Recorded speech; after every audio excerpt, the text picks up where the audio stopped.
Yeah, yeah. Now you can start. Uh,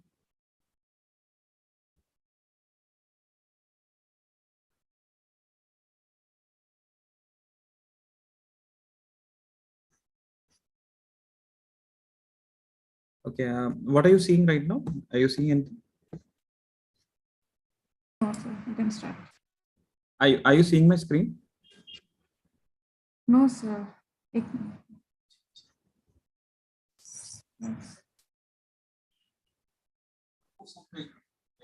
The statistic for neurology. Your screen has been seen, right? Yeah, I'm seeing your screen. But that's not my screen actually. 1 minute, 1 minute. I'll stop share. Now,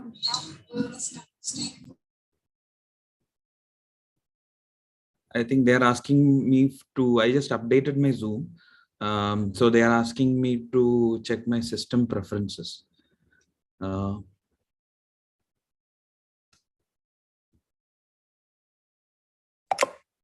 Okay.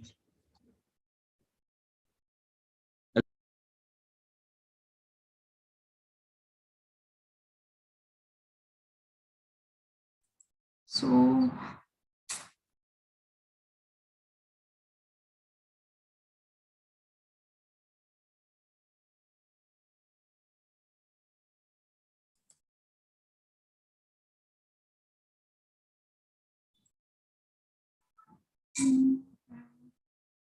your system is going to update.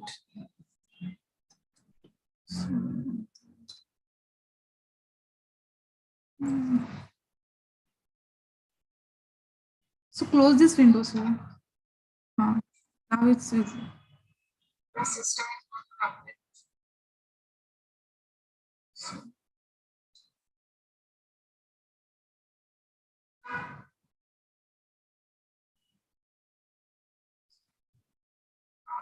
Now it's easy. The system is going to update.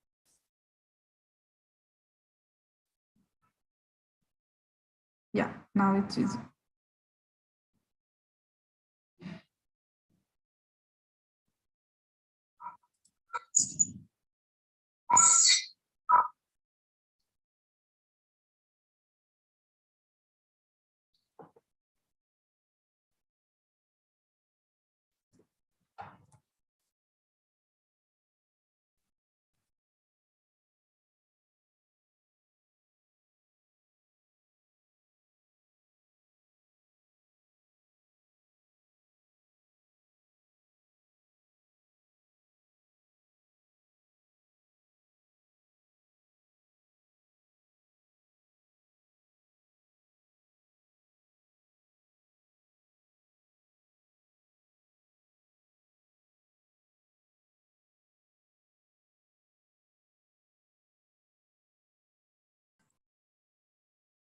Hello.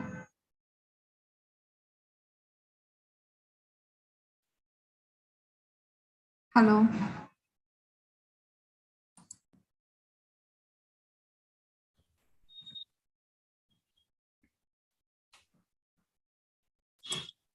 Can you hear me? Hello. Yes, sir. I can hear you. Okay. Okay. You can start, sir. Okay. Okay. Fine. Fine.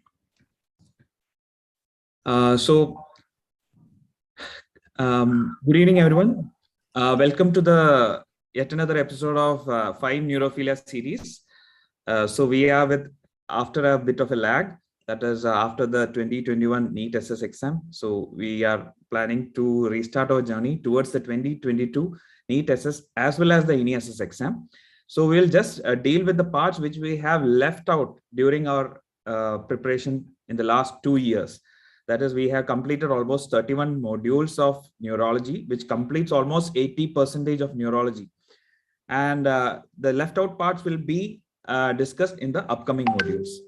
And of which the very important one is the statistics, which holds which is very much needed, especially in case of NESS exams. So you must have learned this statistics from your MBBS period in your PSM, SPM textbook and for SPM. But however time we learn this, we tend to forget this.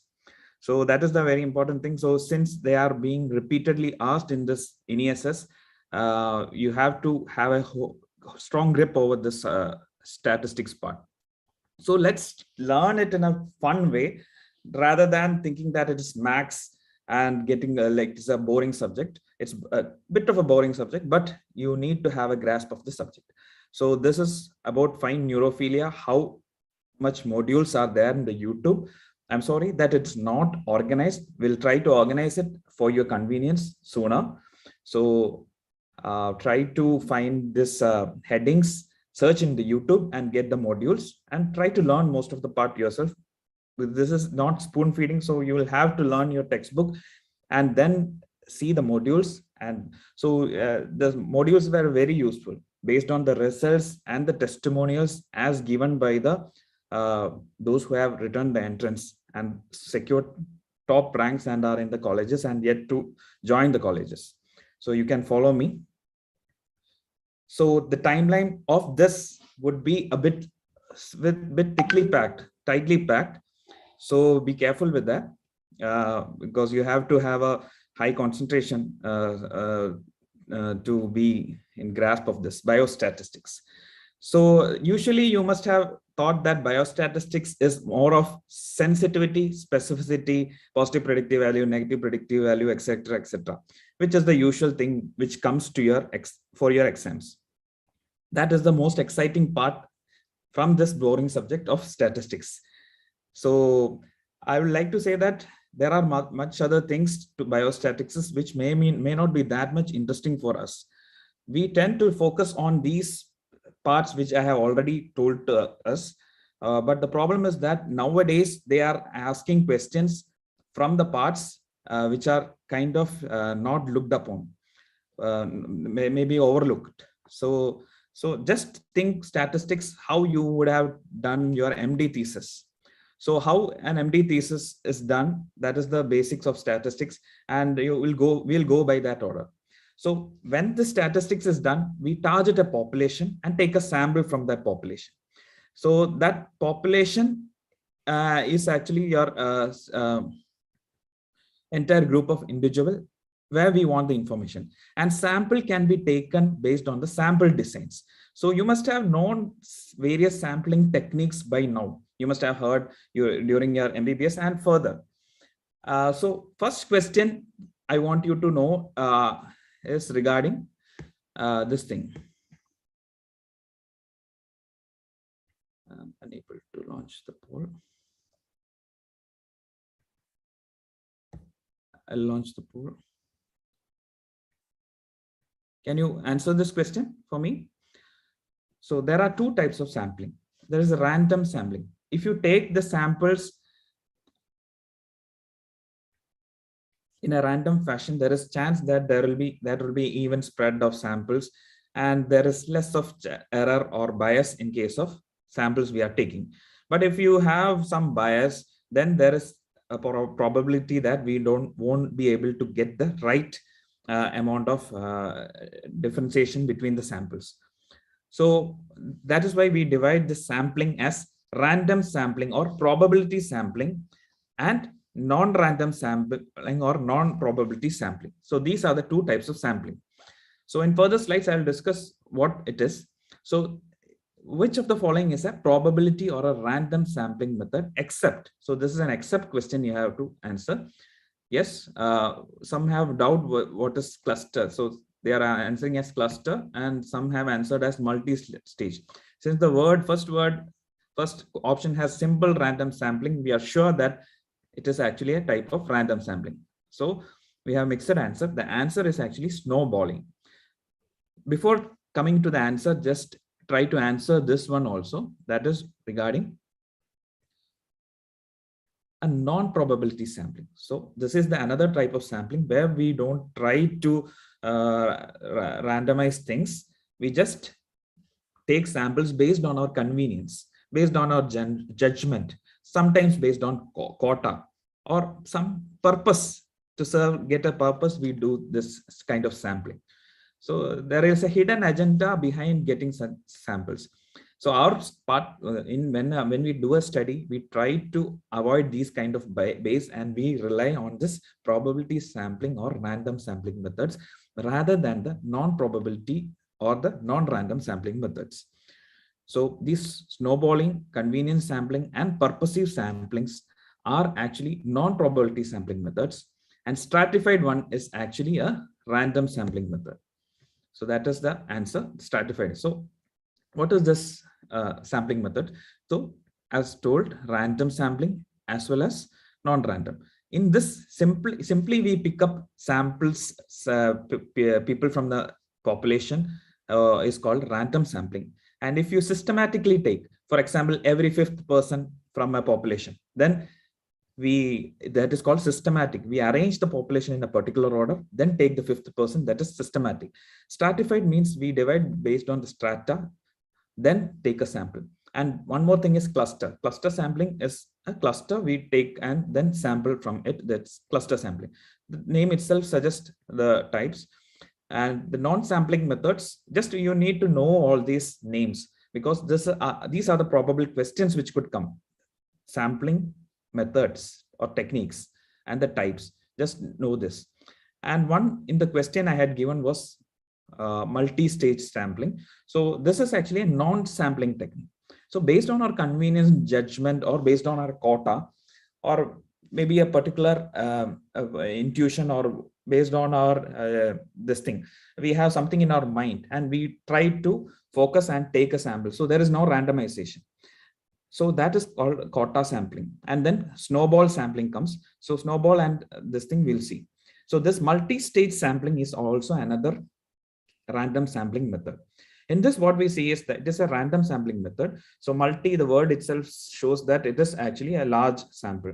You have to collect data from a large sample. For example, if you want to take up to take a case of Alzheimer's disease from a continent, large continent, prevalence of Alzheimer's, or some value from among the Alzheimer's disease patients. So we cannot take the whole continent as such. So we take specific samples of states from that continent, then districts from that, countries, states, districts, village, households, and we try to get the data from it and try to generalize this data among the whole population. So that is multi-stage sampling. This is another one. This is a random sampling method. And snowball sampling is especially useful in case of rare diseases, or diseases in which, for example, HIV disease. If you have HIV myelopathy or a HIV associated dementia, we know that the number of patients coming with such a disease will be very less. So first we have to find the people exposed with this disease. So, you know, this is prevalent in some part of some population groups. So from that, we can get information about the other people who are likely to be exposed to HIV disease. And then with the information, we try to spread our chain and get more samples from it. So that sample grows by itself. So it is just like a snowball accumulating snow coming down a hill. So that is the snowball sampling method. And so you know that it is not randomized. It has got a bias. It is based on one person, one index person, and slowly we spread the chain to get the sample. So keep this in mind. This is one probable question which could be asked. And then second thing you need to know is about the studies. There are two types of studies: descriptive and analytic studies. The descriptive studies, so try to answer this question. These things you must have already known. The important things, I'm just grazing through this portion. So we have descriptive studies and analytic studies. So which of the following do you think is not a descriptive study? Yes, very good. You think case reports is not a descriptive study. Some have answered as cohort studies. So this is the important thing. We think that these things are very simple and try to overlook things, but these basic things could come in the exams. And that's why I wanted to emphasize these facts, because now there is a notion that we have to publish everything we get in data. So it's either publish or perish, even while you are doing the MD or DM or whatever you are. So if you have a research aptitude, then you will be selected. So for the interviews, especially in INESS and all, you have to show your research aptitude while doing the interview also. They will look into every aspect also. So that is this thing. So learn it otherwise also for your profession. So this is actually answer is cohort study. Cohort study is an analytic study. So what is this descriptive study and analytic study? So descriptive means the word itself shows that it just describes the study or describes the part of a population. It doesn't analyze any variables as such. So case report, we are describing a case, maybe a rare case or maybe a rare finding or maybe a rare technique, newer technique, or maybe a rare investigation. Case series are a group of cases together. We are describing it. And cross-sectional surveys, especially, we are just describing some part of a population at a particular point of time. For example, a census. And population, among the population, the descriptive studies are named as ecological studies. When we come to analytical studies, we may look outside and observe some data within the values, within the population. So in this, we analyze, we get the variables of this population and analyze among themselves. So in case control studies, we just don't look at the variables and sit down. We in between analyze these variables with the help of odds ratio, relative, etc. We analyze, right? Case control and cohort. So that is, we are analyzing. So that is why it is called analytical study. So just know this, the name itself describes, and if you put your idea into it, you will be able to answer any MCQ coming from this part. So that is the thing. So as I have already told, descriptive ones describes a phenomenon which already exists and identify and obtain information about a characteristic of a particular issue as such, or a person, or a case report as such. So case report also comes under descriptive study. And analytical tries to understand a phenomenon, tries to get a meaningful data from it by discovering and measuring the causal relationship between two variables, as in case of a case control or a cohort study. So that is regarding the study part. Then the most likely question which could come is regarding measures of central tendency. You know, when we collected data, so we had learned about how to sample from a data, from a population, collect data from it, and different types of studies we came to know, descriptive and analytic. When we collect a data, the data, we need to kind of have a we need to measure the data and find out what is the tendency of this data, that is towards the mean, whether it is with the help of a mean, median, and mode.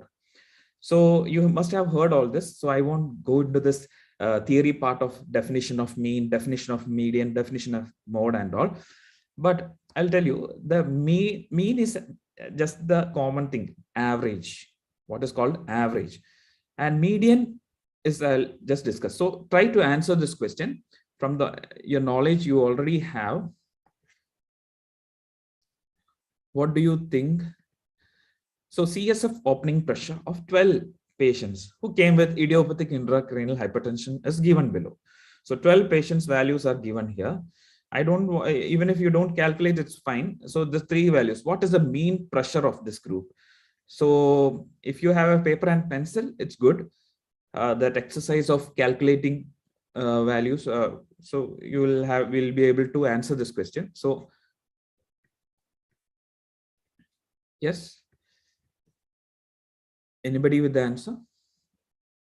You are very fast. One person is very fast. Okay, just let's sit back and listen how it turns up. Okay, so it is just the average. So you are right, it's 27. Not this can add up and divided by the total number.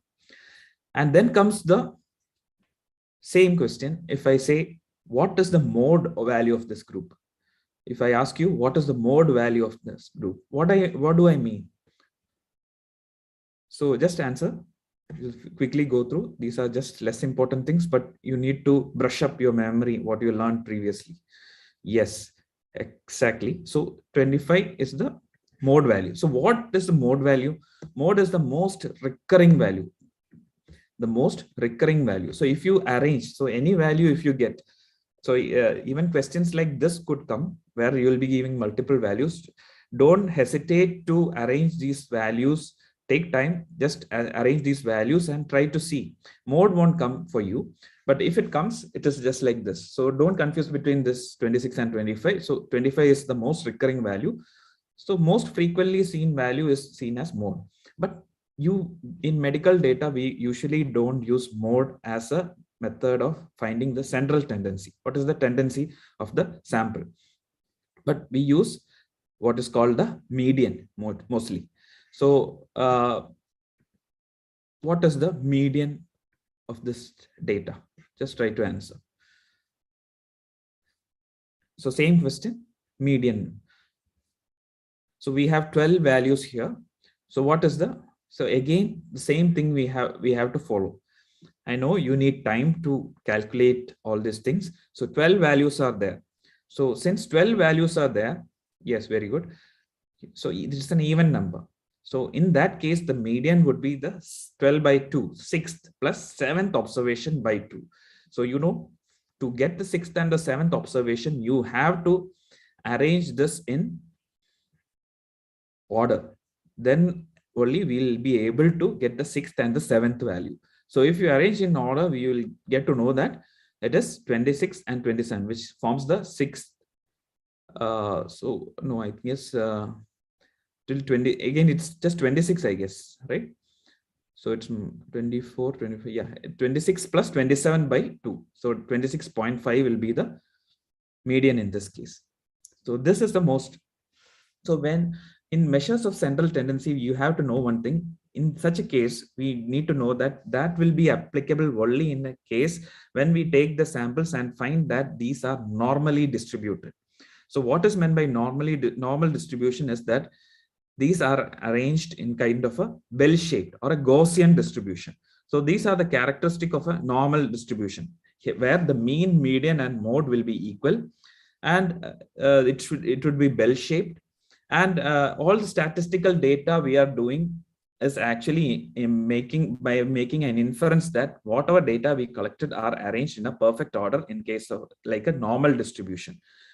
So this was actually one of a question which was asked in the recent NESS.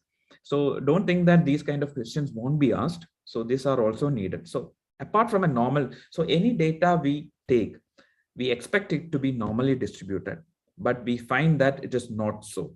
It will be either skewed, that is distributed towards one side, skewed to right, or skewed to left. So what is meant by skewing? So if you see in this data here, the skew to left, this skewing is not based on this hump of this data, this distribution. It is basically based on the tail of the distribution. You have to see the tail of this distribution and make out whether it is skewing to left or the right. If the tail is lengthier and longer over the left side, we tell it is skewed to the left. If it is tail is over the right side, then we say it is skewed to the right. Then how do you make out a tail? So you know that the mode is the most frequently occurring value. And the value of mode is shown here, right? Shown here. So in this skewed left data, it's shown here. So here, if you see in this value, the median would be smaller data. It will be lesser data. Mean will be smaller data. Median will be a bit larger data, and mode will be a much larger data. So based on the value of mean, median, and mode, we can make out whether the value is skewed to left or whether it is skewed to right. So based on this data, this same question was asked in NESS. So try to answer this question.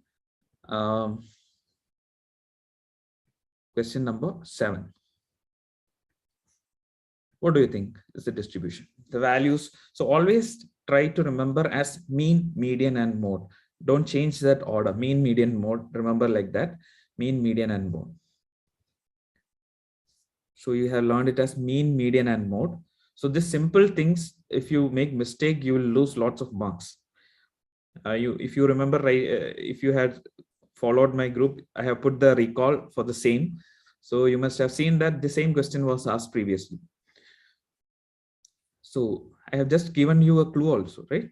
So previously, so if you see this, what do you think the answer would be?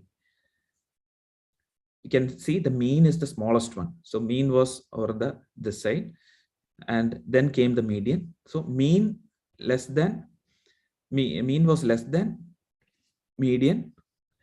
So 68, 75, and 83. So it is negatively skewed, right? So it is skewed towards the left, and it is negatively skewed. So this is the value. So mean was the smaller one, median. So mean less than. So it is skewed to the left. So you know that we put the direction as lesser than sign. So from that itself, we can find out that it's skewed towards the left, L for lesser than sign, and it is negatively in this direction. So it is negatively skewed. You can remember like that. So just remember mean median mode. If lesser than sign, it is left skewed, and it will be negative in the direction. And I'll just tell you one more term. If mean, median, and mode are equal, that is likely to be normal distribution. But there is one more term called kurtosis, similar to skew, in which the thumb will be larger, hum will be taller, hum of this graph will be taller. Just shows that the mode value is, number of frequency of mode value is more. So when you plot the mode, it will be very much high in number. So so positively skewed, negatively skewed, kurtosis. Just keep in mind. I just thought I'll just tell that word also. So you found that you had a median value, that is the mu, and there is a deviation from this median value, which gives the normal distribution or the Gaussian curve. When there is a distribution away from the median, that difference or distance from this median one is made out with the help of a standard deviation, sigma. So just know this 3 sigma rule, otherwise called 68, 95, 99.7 rule. It just shows that if you have one standard deviation difference, you acquire about 68% of the sample. If 2 standard deviation, 95, and 3 standard deviation, 99.7. If you by heart this, simple questions could come from this part. And it is a universal phenomenon to know this rule. This is kind of a universal rule. So don't forget and waste time in finding and calculating from the MCQ, like during the time of solving the MCQ, to find how much percentage comes within 2 standard deviation. If I had put an MCQ of that sort, you could just by heart and give me the answer for that. So that is, so just know that most of within 3, why it is called 3 sigma rule, just because of the reason that within 3 standard deviation, about 22 or within 3 standard deviation, almost all of the value will remain within that area of the normal distribution. So this is just so this you can while revising for exam, just this is the summary graph for skew, kurtosis, etc. So here you can see negative skew means mean less than, median less than, mode.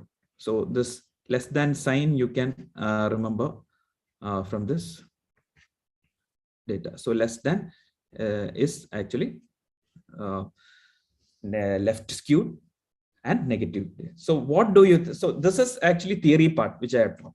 Now I'll give you a question regarding skew. So what do you think will be the distribution of age of occurrence of memory impairment in case of Alzheimer's disease? It means age of occurrence of Alzheimer's disease. So if you plot the age and occurrence of age of occurrence of Alzheimer's disease, what do you think the skew will be? Whether it will be kind of a normal distribution, whether it will be positively skewed, negatively skewed. So if you see, if you take the ages, you will find that the most of the Alzheimer's patients will be more than 60, 65 years. So that age group, not the younger group or the middle age group. So the skew will be towards the aged population. So it will be kind of a negatively skewed. So the tail will be towards the younger side. So it will be towards the left. So it will be left sided, and it is left skewed and hence negatively skewed rather than positively skewed. Still people are making mistakes. So are you sure you'll just revise, go through this portions of skew again and again, because this is definitely going to come in the upcoming exam for sure. For sure, this question will be repeated this time, either in the NEET or in the NESS for sure. So this is skew, and extra if they could ask. That is why I added these extra points from this part of the statistics. So it's not all about equations. In your exams, you don't expect all the statistical equations of pi, everything and all. It won't be like that. But some things would like this, simple things, but these concepts which are confusing, and every option in your MCQ may seem confusing for you. Especially you'll end up with 2 options in the MCQs. So be careful of that. So next is the validity of the test, predictive validity. So this is the most important one. This less important or overlooked ones I kept first, so that you don't overlook that part and just neglect that part. But I want to say that these kinds of some questions from these parts are also asked these days. So that's why I put it in the first. So I tell you all these sensitivity, specificity first, and you get bored by the second half, then that will be a bit difficult thing. So the sensitivity, specificity, this all you know. Just try to answer this question. A new test is introduced for multiple sclerosis and was found to be positive for 90 of the 120 patients. So, you know, we confirm multiple sclerosis with McDonald's criteria. So of the 120 patients, this new patients, we know 90 of the 120 patients fulfilled the McDonald's criteria. The test was found to be positive in 15 of the 75 who did not have multiple sclerosis symptoms nor were having MRI features. So that was purely normal patient, non-MS patients. So the test found out 90 positive in the proven multiple sclerosis patient and 15 positive in the non-MS patients. So what is the specificity of this test? So don't worry, I will just answer this. So you may think that specificity and sensitivity are equal, means easy for you to understand and learn. But when it comes to this kind of questions where you have multiple terms and values, you may get confused. So take a paper and pencil and just take time to. So everything in statistics, especially in the sensitivity, specificity, or odds ratio, relative risk, try to make a 2 by 2 or a kind of 3 by 3 column.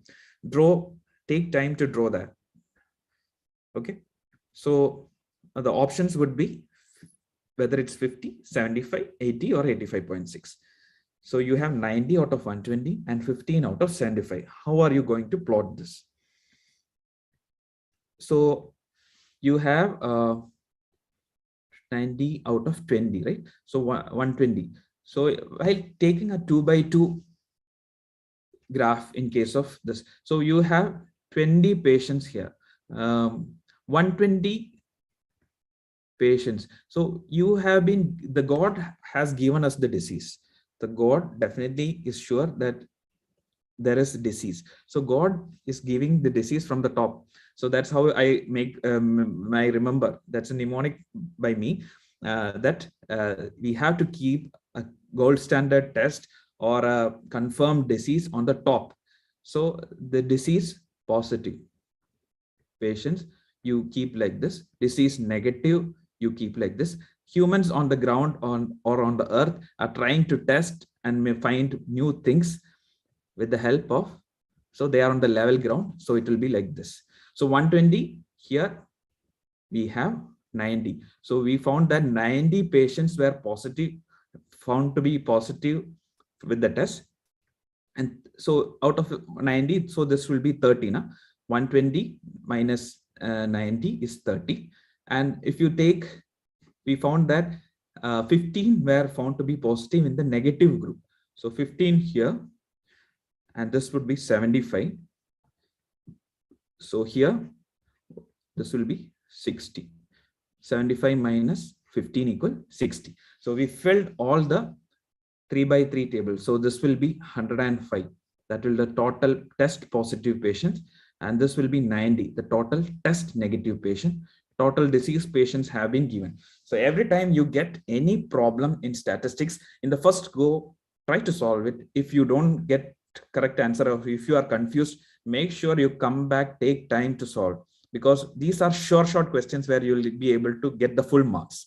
So don't waste your marks by overlooking or being overconfident, thinking that this could be the answer, because one probable wrong answer will be given as the first option in this MCQ options.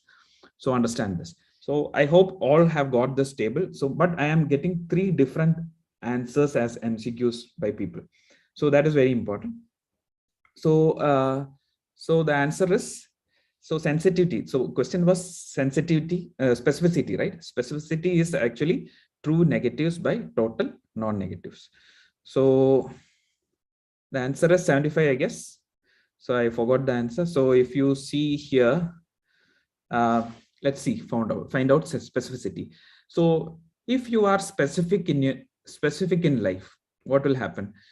If you are specific in life, you will go up in life. Okay. So any value in statistics always is written by x plus y. X by x plus y. So here, just think, it is actually true negatives by true negatives plus false positives is the formula. But just remember that it is, I remember, like, and if you are specific in life, if you have a particular aim to reach top rank in ESS or NEET, then you'll definitely go up in life. So specific, so go up. So the answer would be 60 by 60 plus 15. 60 plus 15, that was 75. 60 by 75, that is the right answer, I guess. Okay, so that is the how we calculate specificity. So any doubts regarding that? No, right? Simple. So what is the formula for positive predictive value? Again, so this same question was asked in the AIMS exam, I guess. So same question was asked in the AIMS exam. So try to answer this question. I'll launch the poll. So I expect this time in ESS exam, I think lots of these kind of questions would be there. But you needn't by heart all this. You learn like this actually how to solve. So TP by FB. So TP by FB, yes, most of them have answered it correctly. But should we by heart all these things? That is the question. So we have found that again the 2 by 2 table. Here you have the two positives. Here you have the true negatives. Here you have the false positives, right? False positives. And here you have the false negatives. So I have told you, if you are specific in life, you go up in life. Specific. So in that case, specificity is T and true negative by true negative plus false positive. But what is the formula for sensitivity then? Again, I remember, like, if you are sensitive in life, people will utilize you, then you will come down in life. If you are more sensitive, you will come down in life. So that is how I remember. So it will be like TP by, you may think that this kind of things of mnemonics are funny, but at time of need, this only will be useful. So TP by TP plus F1. Okay. And positive predictive value, the arrow, it is going towards the positive prediction. So positive direction, right?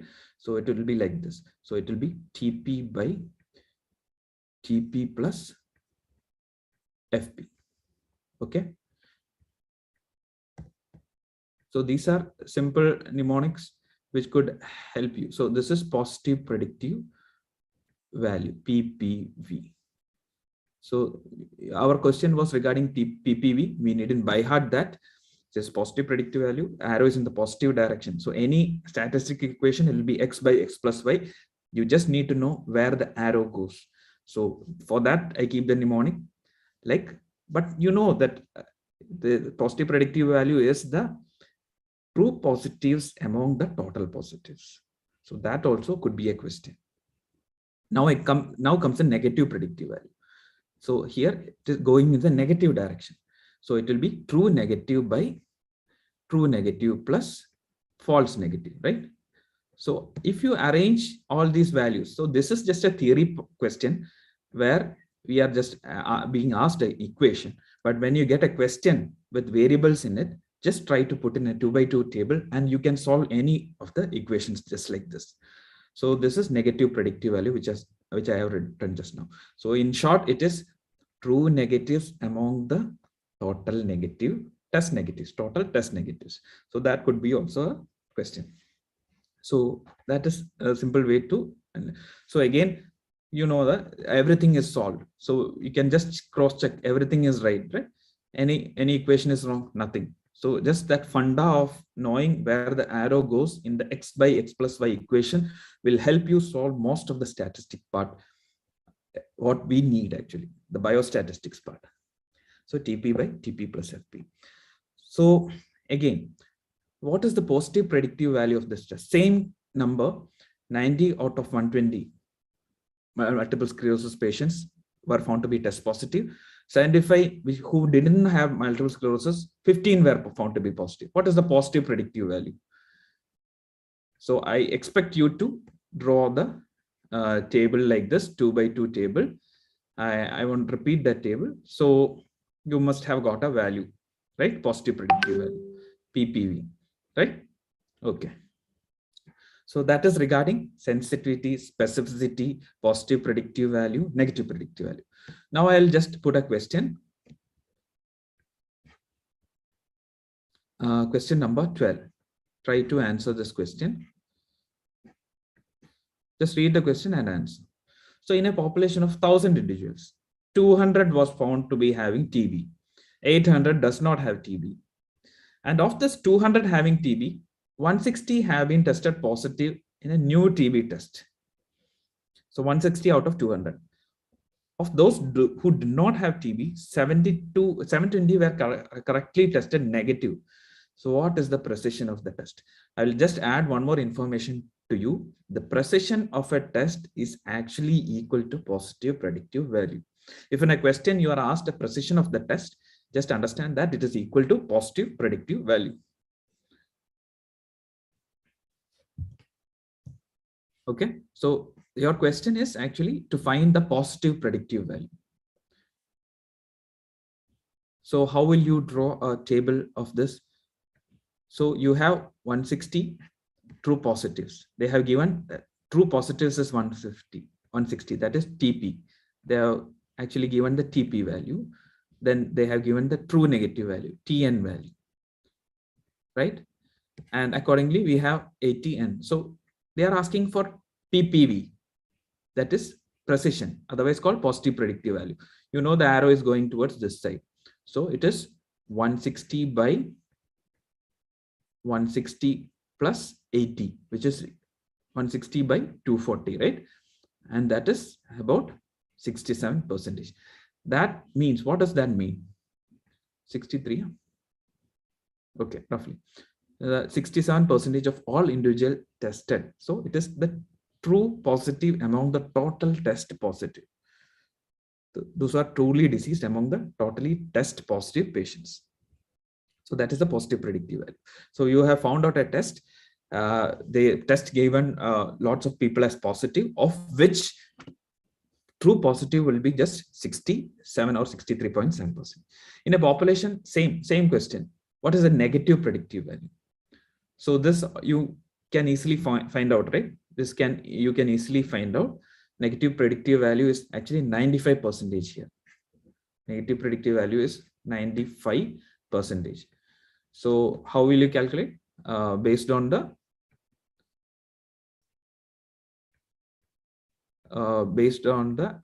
we draw an arrow, right? Like this. It will be arrow like this. It will be 720 by 720 plus 40, that is 720 by 760, that is equal to 95%. So that is negative predictive value. So you found that in 100 individuals. So I'll give you a scenario. In 1000 individuals, you have a test which is 90% and specific and 90% sensitive. You take a disease which is prevalent in our population to be 5% prevalence. That is, number of patients affected is just 5%. So for example, case of multiple sclerosis. So if you have 1000 individuals, then the number will be 50. If you 5% of prevalence means 50 will be affected by the disease and 950 doesn't have the disease. So in such a case, if you take a sensitive and a specific test, that is 90% sensitive and specific test, the test will correctly pick up 90% of individuals, or 45 of the total 50 individuals. So out of the 50 individuals, test will correctly pick up 45 individuals with the disease. And it will correctly pick out, correctly true negative, it will correctly pick out 855. So that is the usual thing. So prevalence is also one more thing you have to keep in mind.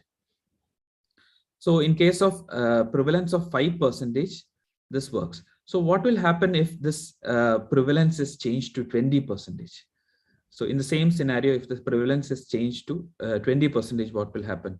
So if in the scenario of 1000 population, 5% prevalence with a 90% sensitivity. So 90% sensitivity and specificity of a test, you think that this test is very good for us, right? But in a low prevalent population, if you take that, its positive predictive value is just 32%. So that is one more thing. So positive predictive value also depends on prevalence. Just understand that fact. I tried to show it to you with the help of equations and example, but even if you don't understand, it's fine. Just understand that prevalence of a disease. For example, the same test of 90% sensitivity and specificity in, for example, multiple sclerosis in a tropical country like India will be less likely to have precision, that is positive predictive value, and in a temperate zone like USA would be having high predictive value. I'll show you. So if you think that same population has a prevalence of 20%, then what happens if you see 1000? So 20% prevalence. So 90% specificity means it will be 200 into 90, right? 90 by 100. That will be the ability of the test to detect the true positives. So that is 180. So it will be, this value will be 20. Similarly, here out of the 800 negative patients, non-MS patients, for example, then it will be 90 again. So it will be 80 by 720. So in that case, the positive predictive value would be in this direction, right? 180 by 260, 69%. So the positive predictive value has increased once the prevalence has increased. So know that fact. In the same above scenario, if the prevalence was 40%, what will happen? Again, the positive predictive values has increased to 85.7%. So I just wanted to show you the fact that positive predictive value depends on this thing. Prevalence of a particular disease. For example, tuberculosis disease would have a high positive predictive value. You find a test for a tuberculosis disease in India. Here, the positive predictive value will be very high because we have a high prevalence. But the same thing in a developed country or in USA or something, the prevalence of TB in that place is very less. So hence, there, even though the test has a high sensitivity and specificity, the positive predictive value will be less because positive predictive value depends on prevalence. Okay. So same example. So it just doesn't depend on a particular area. It may depend on population also. Just I wanted to show you that. So again, one more thing I just want you to keep in mind is accuracy. Accuracy. So precision is actually positive predictive value. Accuracy is actually how the test is able to find out true positives and true negatives out of the total being tested, total sample. So it is accuracy. So what is this accuracy and precision? So just if you know, you try to answer this question. 14.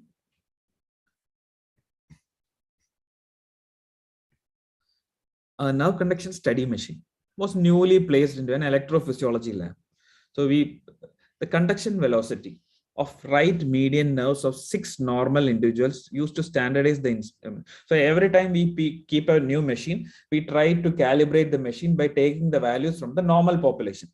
Maybe the attenders, maybe the staff nurses, maybe the doctors itself from that region.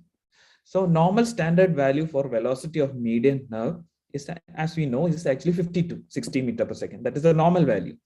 So based on this information which you have, which is the correct statement? Yes, right. Somebody has answered. It is low accuracy and high precision, because you know the expected value is about between 50 to 60 millimeter per second, but we don't have that correct accurate value. How much the value, our values need to be to the center, or the normal value is called accurate value. That is kind of a bullseye thing. So in a dart, when you hit a bullseye, that is accuracy. But if you see here, all the values are almost kind of similar, like 25, 26. So these are all precise values, but not towards the center or not accurate. So these are low accuracy with high precision values, just like this. So accuracy and precision also is important. Precision is the degree of closeness of measurements with each other. Accuracy with that of the target of the reference value. Just like hitting the bullseye, that is accurate. Precision is always hitting the same spot, but far away from the bullseye. Just remember like that. So all these are the various scenarios. So that is regarding this thing. So which among the following occupies the top of the hierarchy of evidence? What do you think will be the answer? So these are simple questions you need to know.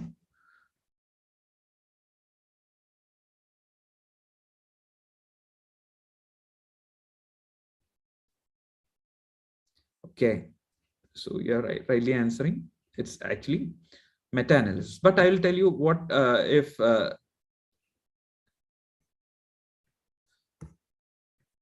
systematic reviews were there in this option, then you will be a bit confused, right? So that also is you need to consider, because there are variable hierarchy of evidence in different countries.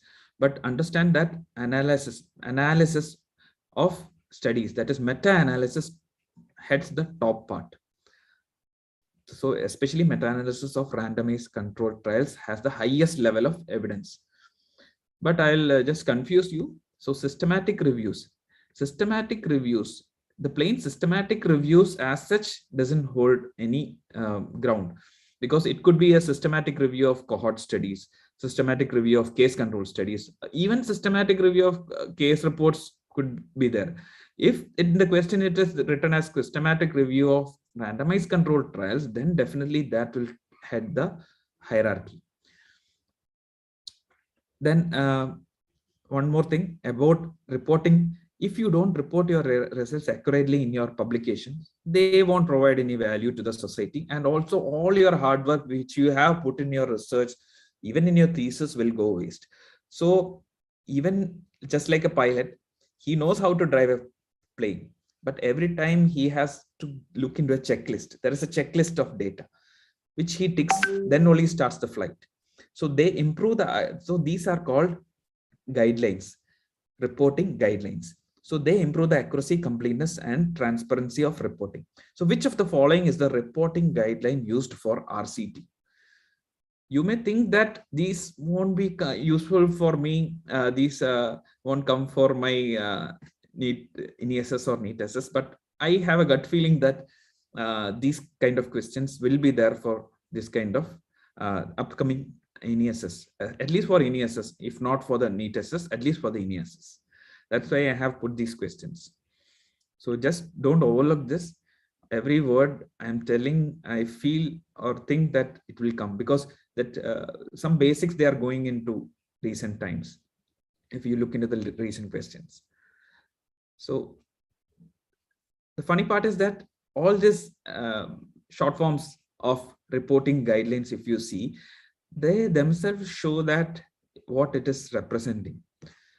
So here your answer was mixed, but here it's consort is the answer.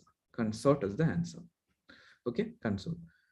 So these are the different studies. So each has got various guidelines. Even case reports have got a reporting guideline. If you don't report based on the case report, it is not valid at this point of time. So consort, the name itself, if you see here in the end, RT just shows that it is randomized trial. Strobe OBE, observational study. Prisma, it is actually systematic reviews, SMA. Then what do you call care? Just think care is for case reports. So lots of things they themselves speak, the word themselves speaks for the studies reporting. So it's just short forms of all these which are being used. So these are the reporting guidelines. You need to know some of them. Some could be asked, especially RCT, keep in mind, systematic reviews, Prisma, keep in mind, SMA for systematic reviews, RCT consort, Strobe definitely will be asked. If they are asking case reports, also keep in mind. Now about cross-sectional study. So cross-sectional study, as we have seen, is a descriptive study which we do at a point of time. For example, a census.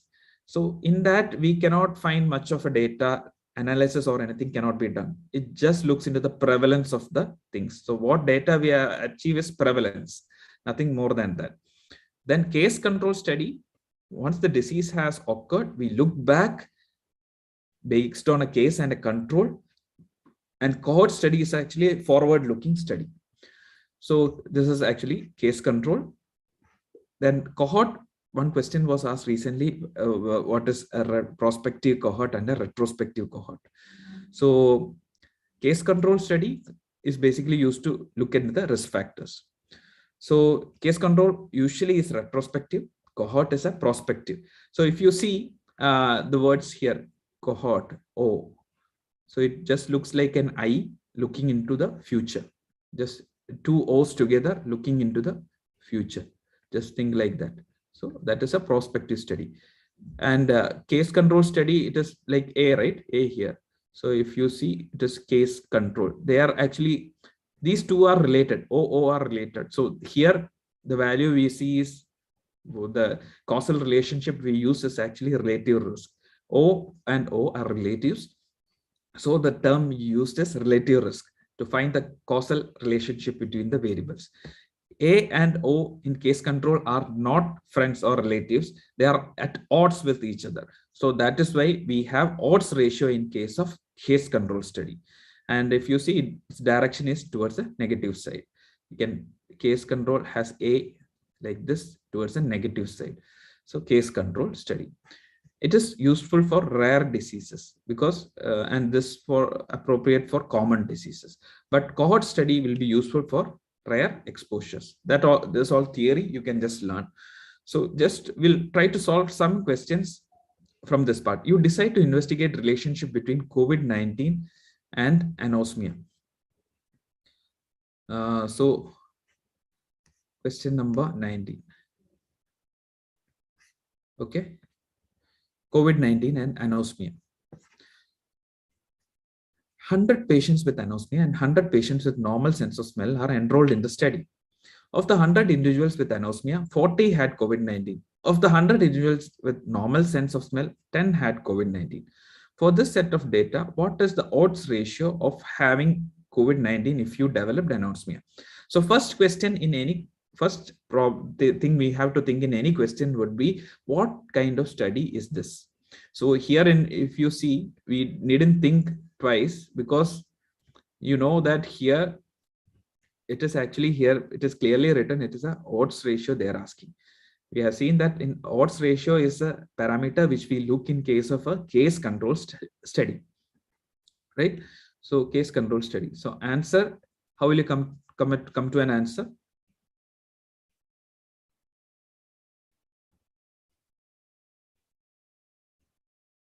Okay, and options are written wrong. It's fine.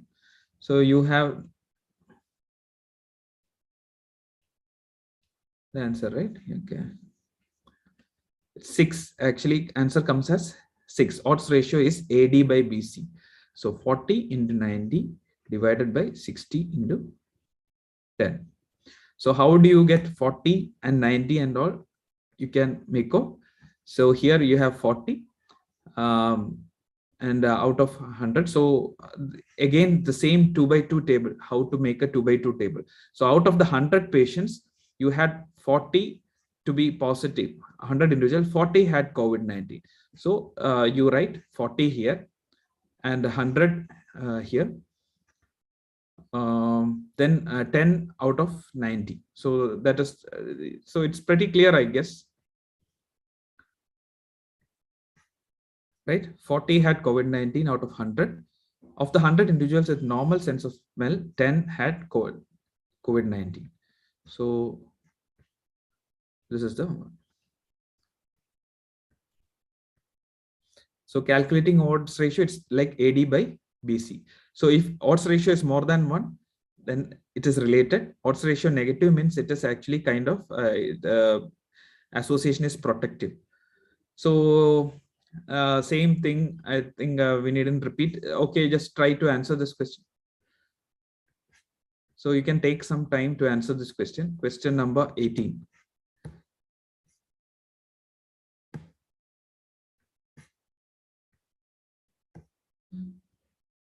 So here 100 out of the 600 stroke patients and 40 out of the 600 patients without stroke had hypertension. Calculate the odds ratio.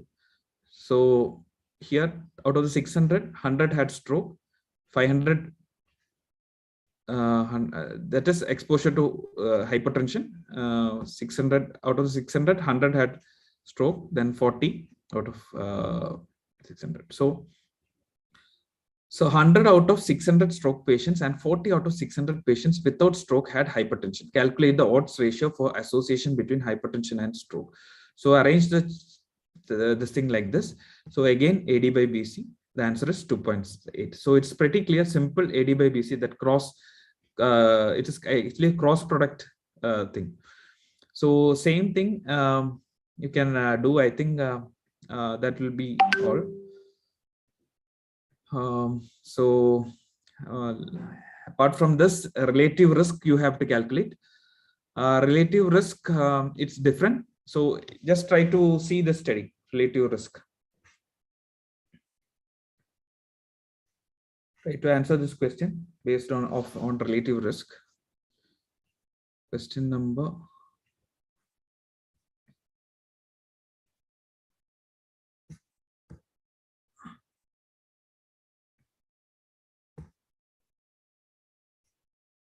19. Okay. Question number 19, try to answer. Already, okay, I had put that question previously. That's why somebody has already answered. Okay, fine. So you decide to investigate a relationship between COVID-19 and anosmia. 80 patients who had COVID-19 and 64 were unaffected were enrolled. 80 individuals, out of the 80, 16 had anosmia. Of the 64 who did not have COVID-19, 2 had anosmia. For this data, what is the relative risk? So understand that here the exposure is actually anosmia. Anosmia is COVID actually. We are looking at COVID. So this is actually a cohort study where patient is having COVID, exposed to COVID or whether not exposed to COVID, and looking prospectively whether the patient is having anosmia.